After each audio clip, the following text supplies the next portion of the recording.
Yo, what's good, guys? Inswain with Inswain Audio. Welcome back to the channel. If you're new, make sure to subscribe and stick around because I drop videos every single day. Welcome. Today, I'm going to be telling you things that we can learn from indie music, like strategies, techniques, mixing ideas, mindsets, all of that good stuff. So, let's go.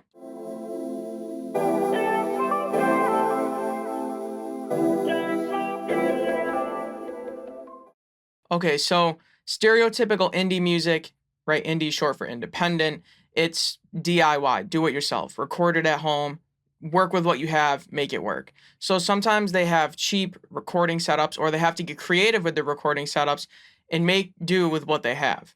So what we can learn from this is even if you don't have expensive gear, you can still make good music, music that people listen to, music that people connect to. Sometimes even better than the expensive recording equipment because limitation breeds creativity. By forcing yourself to only have, XYZ setup, you're going to get creative and do it, make work with it. Also, it can create new ideas that you would have never had. Like, there's like the old stories where I don't know if they're true. It's like they record under a bridge or they recorded in this environment in the garage in the shower. I remember one of the first times I recorded and mixed myself.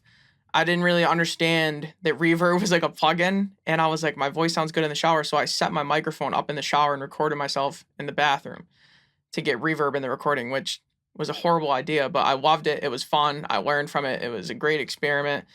And that's what you can take from that is not necessarily recommending to do that, but just having that mindset of let's get creative, let's make something happen, let's be inspired can be so useful and beneficial. In terms of the mixing for indie music, a lot of it is very non-traditional and crazy and creative. And there's effects and they do things that are quote unquote against the rules, like you hard pan all the drums to one side, you put crazy reverb and effects on the vocal, like you record in your bathroom, room reverbs, slap delays, all of these things to make it interesting. And it's more about making the emotion come through and to make your song unique than it is whereas in like pop music where it's like polish it to be as pristine as possible, but it might not be as creative. Now both aspects have merit to it, but this is something we can learn is we don't always need to chase that modern perfect quote unquote sound. Sometimes you can just get creative with effects and make things sound cool instead of, what we consider to be good. In terms of the songs themselves, they can break musical traditions and that's going to keep the listener engaged.